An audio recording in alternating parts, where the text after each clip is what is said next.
Assalamualaikum warahmatullahi wabarakatuh. Selamat datang kembali di channel Alam Sukma. Pada kesempatan kali ini, kita akan mendengarkan sebuah kisah yang berjudul Teror Beku Ganjang, yang ditulis oleh Marulak Sinurat.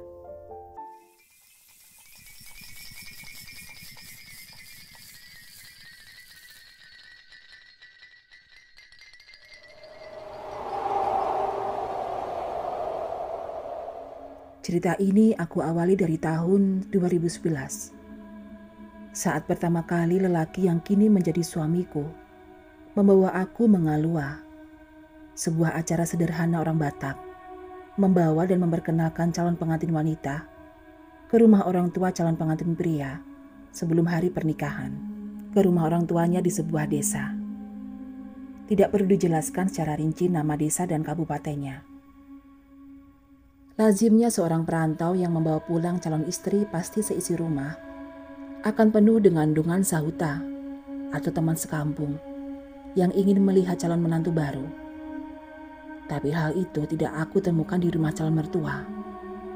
Kami hanya disambut oleh beberapa orang anggota keluarga saja.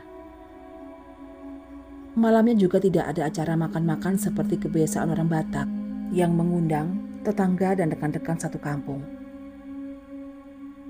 Walaupun kedatangan kami disambut calon mertua dengan menyembelih seekor ternak, namun yang datang untuk makan malam hanya keluarga inti. Aku tidak mengerti apa-apa. Yang aku tahu, aku merasa tidak nyaman di rumah ini. Selanjutnya aku hanya diam menyesuaikan diri sambil menyimak keluarga inti membicarakan pernikahan kami. Tidak ada pembicaraan yang alot. Keluarga inti sepakat untuk tanggal pernikahan. Sesuai dengan permintaan kami yang terkendala di tempat kerja kami masing-masing. Karena kebanyakan cuti juga tidak diberi atasan. Maka keluarga menyepakati prosesnya dipercepat seminggu ke depan.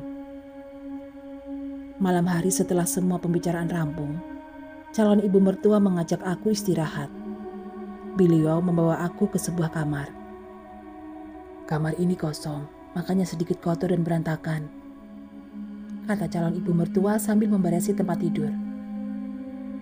Biar aku yang memberesi, Inang. Inang tidur saja duluan, kataku mengambil alih beberes. Aku harus mengambil hati, harus menyesuaikan diri. Rumah calon mertua ini lumayan besar, punya 3 kamar, tapi yang ditempati hanya 1. Karena penghuni rumah ini hanya mereka berdua. Anaknya semua sudah menikah, tinggal kami yang belum. Berhubung kami datang, maka 2 kamar lainnya difungsikan. Aku di kamar belakang dekat dapur, calon suami di kamar samping. Beberapa keluarga yang tadi datang memilih pulang dan tidak menginap di sini. Seperti kebiasaan orang Batak kalau mau ada pesta. Entah mengapa aku merasa tidak nyaman di kamar ini. Aku merebahkan diri. Lelah perjalanan jauh dari Medan tidak membuat aku bisa tidur. Pikiranku terbayang saat pertama masuk rumah ini masih dengan menenteng tas besar. Aku seperti mendengar suara tawa yang sangat berat. Mungkin aku kelelahan, tapi suara itu seperti jelas terdengar. Apakah saat itu ada keluarga mereka yang tertawa? Aku tidak tahu. Aku belum sepenuhnya tidur ketika aku melihat ada sepasang kaki yang sangat besar berdiri di dekat lemari. Ya Tuhan. Aku setengah terperanjat. Spontan aku menyebut nama Tuhan. Sesaat kemudian sosok itu menghilang. Hanya sekali kecapan mata. Aku memandangi sekeliling kamar. Pandanganku tertuju pada lemari kayu tempat sepasang kaki besar tadi. Seperti ada sesuatu di situ. Jam 1:15. Aku telepon calon suami. Diangkat. Bang, kemari sebentar. Tak berapa lama dia datang. Kita tidur di ruang tamu aja, Bang. Aku gak sanggup melanjutkan. Ya sudah, ayo sama-sama kita tidur di ruang tamu. kata dia sambil menepuk pundakku. Dia segera membentangkan tikar 2 lapis karena udara dingin. Kami masih cerita-cerita sebentar sebelum calon suamiku tertidur pulas. Sementara aku belum bisa tidur. Gelisah. Jam 2 pagi. Aku pejamkan mata tapi tidak bisa juga tidur. Terlungkup, miring ke kiri, miring ke kanan, terlentang, menutup mata pakai selimut. Entah gaya apa lagi yang sudah kulakukan, tapi tidak bisa juga tidur. Saat aku membalikan badan, betapa terkejutnya aku, karena calon ayah mertua sudah berdiri menatap tajam ke arahku. Amang, kataku terbata. Tatapan dan raut wajah beliau sangat menakutkan. Apakah aku yang terlalu merasa?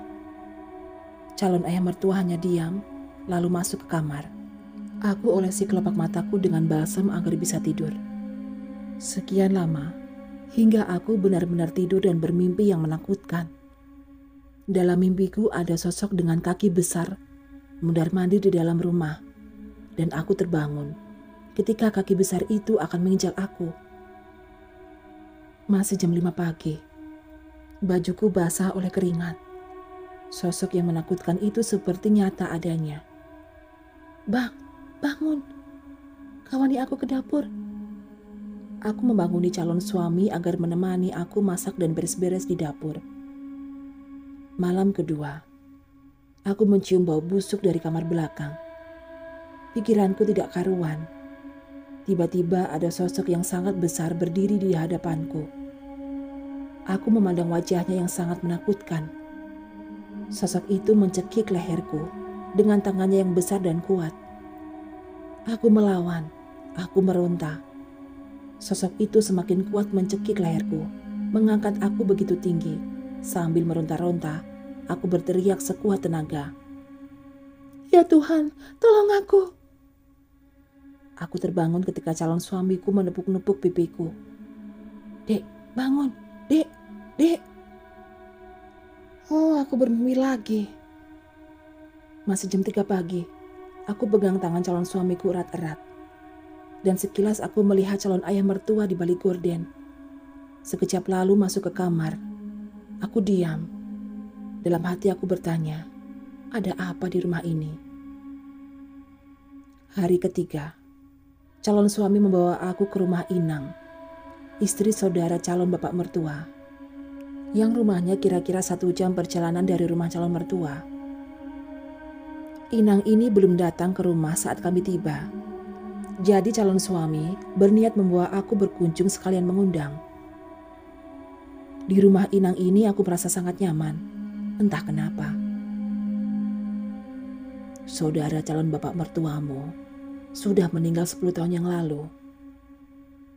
Begitu Inang membuka cerita saat calon suamiku pergi keluar untuk membeli rokok. Sakit apa Inang? Aku bertanya mencarikan suasana. Tidak sakit, mati tidak wajar, kata Inang pelan. Apa calon suamimu tidak pernah cerita kepadamu tentang keluarganya? Pertanyaan Inang ini membuat jantungku berdebar. Cerita si Inang yang umum-umum saja, jawabku. Tidak berapa lama calon suamiku pulang. Inang segera melambaikan tangan, memberi isyarat agar bergabung dalam obrolan kami. Kau tidak cerita sama dia? Inang bertanya lembut kepada calon suamiku. Enggak Inang udah. Bagaimana mungkin aku harus cerita semua? Calon suamiku menjawab dengan gugup. Dia memandang aku seperti merasa bersalah. Jantungku berdebar kencang. Ada apa ini? Tanyaku dalam hati. Kau harus ceritakan semua agar dia tahu. Kau tidak boleh menyembunyikan cerita itu. Karena cepat atau lambat, dia akan tahu juga. Percayalah, jika dia mencintaimu, dia akan menerima kau apa adanya. Tapi ingat, tugasmu sebagai laki-laki harus melindungi dia. Inang yang ini sangat lembut. Intonasi suaranya sangat berwibawa.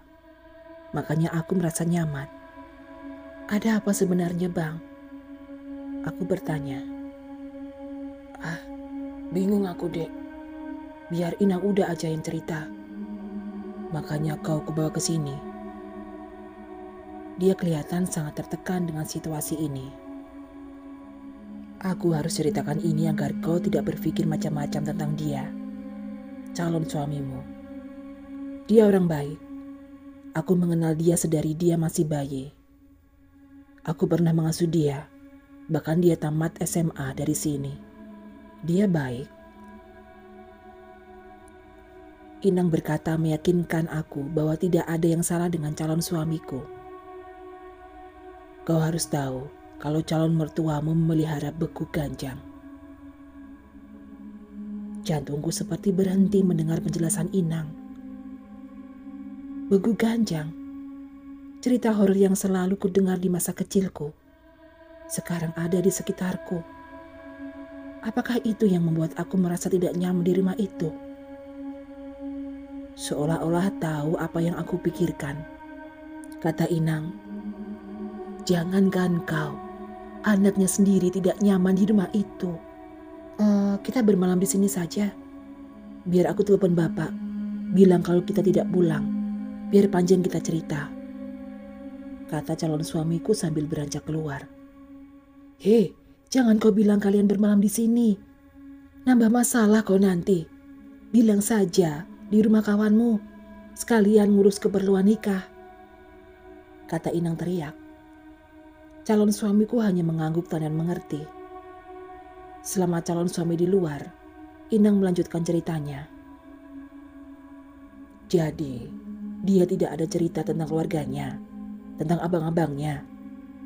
Tanya Inang. Dia cerita, mereka 4 bersaudara, laki-laki semua. 3 abangnya sudah berumah tangga, tinggal kami yang belum. Aku menceritakan seperti cerita yang kudengar. Dia tidak ada bilang kalau ketiga abangnya sudah duda. Tanya Inang. Darahku seperti berhenti. Aku pucat. Enggak, Inang. Suaraku terasa bergetar. Kau harus tahu, istri dari 3 abang iparmu itu semua mati tidak wajar.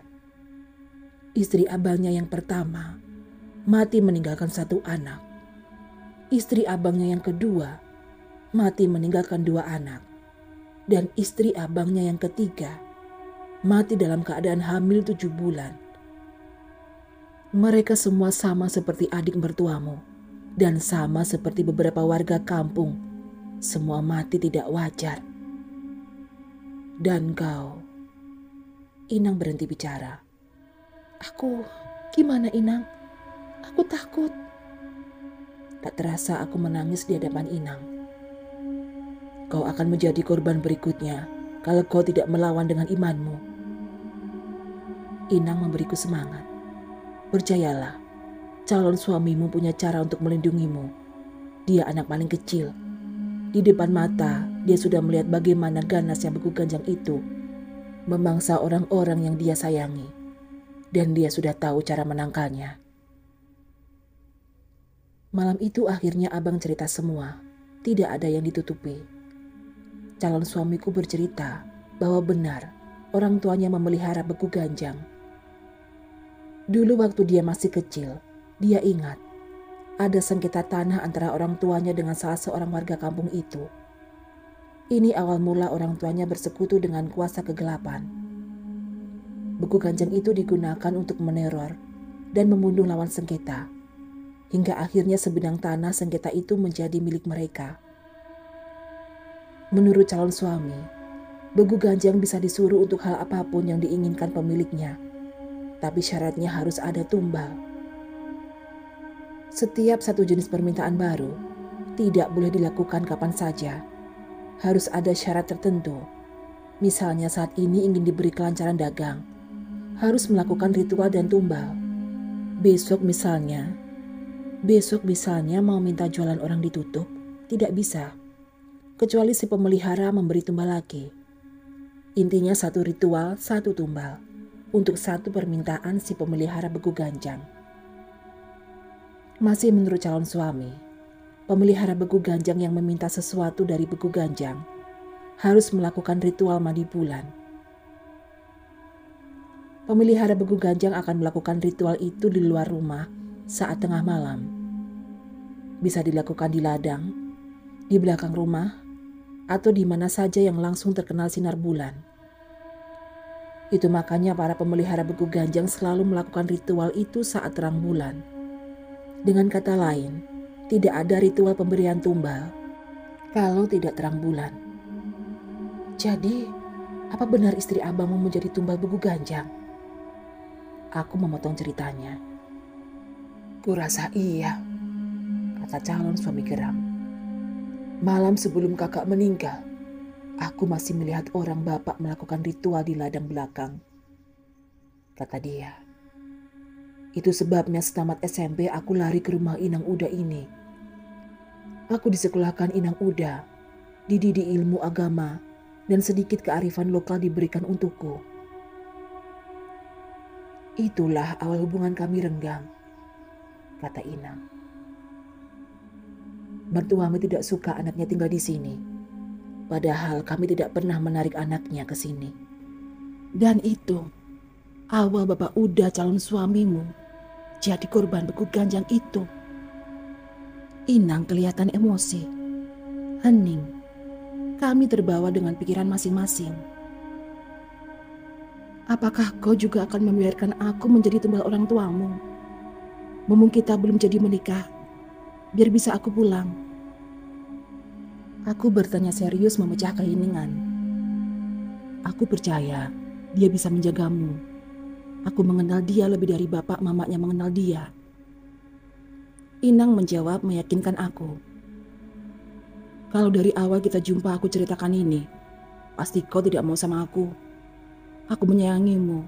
Aku tidak ingin kehilangan, makanya aku rahasiakan. Aku yakin bisa melindungimu, kata calon suami. Malam itu Inang bicara. Besok kalau sudah pulang, saat kau masuk rumah katakan dalam hatimu, di dalam nama Tuhan, aku memasuki rumah ini. Segala kuasa kegelapan akan takut kepada Tuhan jika kita sungguh-sungguh meyakini Tuhan dengan iman di hati kita. Malam itu seperti ada kedamaian di hatiku. Aku tidur lelap. Aku tidak bermimpi apapun. Aku terbangun esok harinya dan mendapati calon suami masih ngorok sambil memeluk bantal guling. Aku memandang wajahnya. Dalam hati aku berkata, bagaimana mungkin lelaki setampan dan sebaik ini anak pemelihara begu ganjang? Dia begitu tampan, aku harus mengakuinya. Sejak datang ke rumah calon mertua ini, aku tidak menyadari satu hal, bahwa keluarga calon mertuaku ini benar-benar terkucil dari kehidupan sosial masyarakat. Aku menyadari itu setelah menjelang hari pernikahan. Tidak ada satupun warga yang sudi datang ke rumah untuk bantu-bantu seperti lazimnya acara di kampung. Setiap kali aku keluar rumah, para tetangga memandangi aku seraya berbisik. Salah seorang wanita parubaya yang pernah berkata kepadaku saat aku beli sayuran di warung, siapkan mentalmu, kau berhadapan dengan kekuatan yang sangat besar. Aku hanya tersenyum. Ingin rasanya cepat-cepat pesta ini berakhir dan kami segera kembali ke Medan. Berasa setiap detik aku mengalami hal-hal horor di rumah ini. Aku masih ingat saat kembali dari rumah Inang. Aku berdoa dalam hati ketika akan masuk ke rumah. Aku masuki rumah ini di dalam nama Tuhan. Aku seperti mendengar suara marah yang sangat berat dari kamar belakang. Seperti suara orang marah. Malam sebelum hari pernikahan. Hanya beberapa keluarga inti yang datang. Tidak lebih dari 10 orang. Tapi lumayan ramai lah dibanding malam biasanya yang hanya kami berempat di rumah ini. Malam itu antara tidur dan tidak, aku merasa ada pesta lain di dunia yang lain. Aku merasakan keramaian, entah bagaimana aku menjabarkannya. Seperti orang berpesta, ada yang mendahului pestaku dari dunia yang lain. Jam 2 malam saat semua orang sudah tidur, aku masuk ke kamar belakang. Dari sini, sumber suara pesta entah berantah itu. Menyeramkan berada di kamar ini, tapi aku paksakan. Aku akan mengenalkan diri kepada penghuni kamar ini, supaya dia tahu siapa aku. Aku merasakan sosok besar itu berdiri di hadapanku. Aku tidak melihatnya. Aku pejamkan mata sambil menarik nafas. Terasa bulu kuduku merinding. Saat aku membuka mata sekejap, aku melihat kaki yang besar itu sangat besar. Aku terperanjat. Ya Tuhan, sertailah aku. Tuhan bersertaku. Aku ucapkan itu sambil memandang ke arah kaki besar yang sudah tidak kelihatan lagi. Aku marah. Aku bukan manusia lemah yang dapat kau takut-takuti. Aku tidak akan pernah menjadi tumbalmu. Aku tidak akan pernah tunduk pada kuasa kegelapan. Ingat itu. Jangan sekali-kali mengganggu aku. Karena aku datang ke rumah ini baik-baik. Dan aku tidak pernah mengganggumu. Kataku setengah suara sambil berlari dari kamar itu. Baru saja aku menyibakkan gorden hendak keluar kamar. Betapa terkejutnya aku melihat ayah mertua sudah berdiri di depan dengan mata melotot. "Heh, Amang," kataku gugup. "Ngapain Bapak di situ?" Terdengar suara lain membentak. Ternyata calon suamiku juga ada di situ dari arah yang berbeda. "Mau ke kamar mandi," kata ayah mertua dingin. Aku segera berlalu ke ruang tamu tempat kami tidur. Aku masih mendengar calon suamiku berkata, "Udah waktunya Bapak buang semua sebelum aku yang membuang." Selanjutnya aku mendengar mereka bertengkar hebat. Hari pernikahan tiba. Aku tidak perlu ceritakan pernikahan itu. Sebab pernikahanku tidak ubahnya seperti pesta ulang tahun anak-anak. Tidak ada satupun orang kampung itu yang datang. Keluarga dari pihak mertua juga bisa dihitung jari. Anggap saja sudah selesai pesta pernikahan itu. Yang penting kami sudah sah sebagai suami istri. Aku ingin menceritakan malam pertama kami yang tertunda akibat kuasa kegelapan itu. Aku merasakan betapa ributnya rumah ini malam itu. Tidak ada yang mendengar keributan itu selain aku. Mungkin kedua mertuaku pasti mendengar itu. Pasti. Aku bilang ke suamiku kalau aku mendengar suara yang meraung-raung dari kamar belakang. Suamiku mengambil sesuatu dari dompet bergegas ke kamar belakang. Aku mengikutinya. Dia melemparkan entah apa yang diambilnya dari dompet ke arah lemari kayu. Kamar ini menjadi super penuh sesak dengan entah apa wujud penghuninya. Samar-samar aku melihat sosok yang besar. Kali ini kelihatan dengan wajah yang menyeramkan. Tinggi besar berwarna hitam. Kelihatan sosok itu marah sekali kepada suamiku. Aku barangkali akan melipat tanganku untuk berdoa ketika tiba-tiba tubuhku terdorong. Mertuaku masuk tiba-tiba dan menabrak tubuhku. "Apa yang kau lakukan? Kurang ajar kau." Terdengar suara bentakan mertua. "Aku akan membuang makhluk ini," kata suamiku dengan membentak.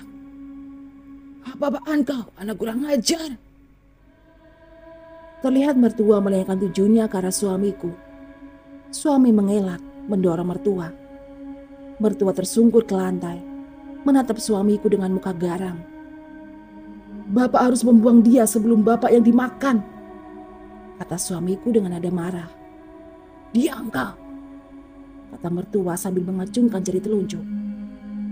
Aku mendengar suara meraung entah seperti raungan apa. Sekelebat, aku melihat sosok itu mengayunkan kedua tangannya yang besar hendak mencekik suamiku. Bersambung. Itulah tadi kisah teror Buku Ganjang bagian pertama. Untuk bagian berikutnya akan ada di video selanjutnya. Sampai jumpa.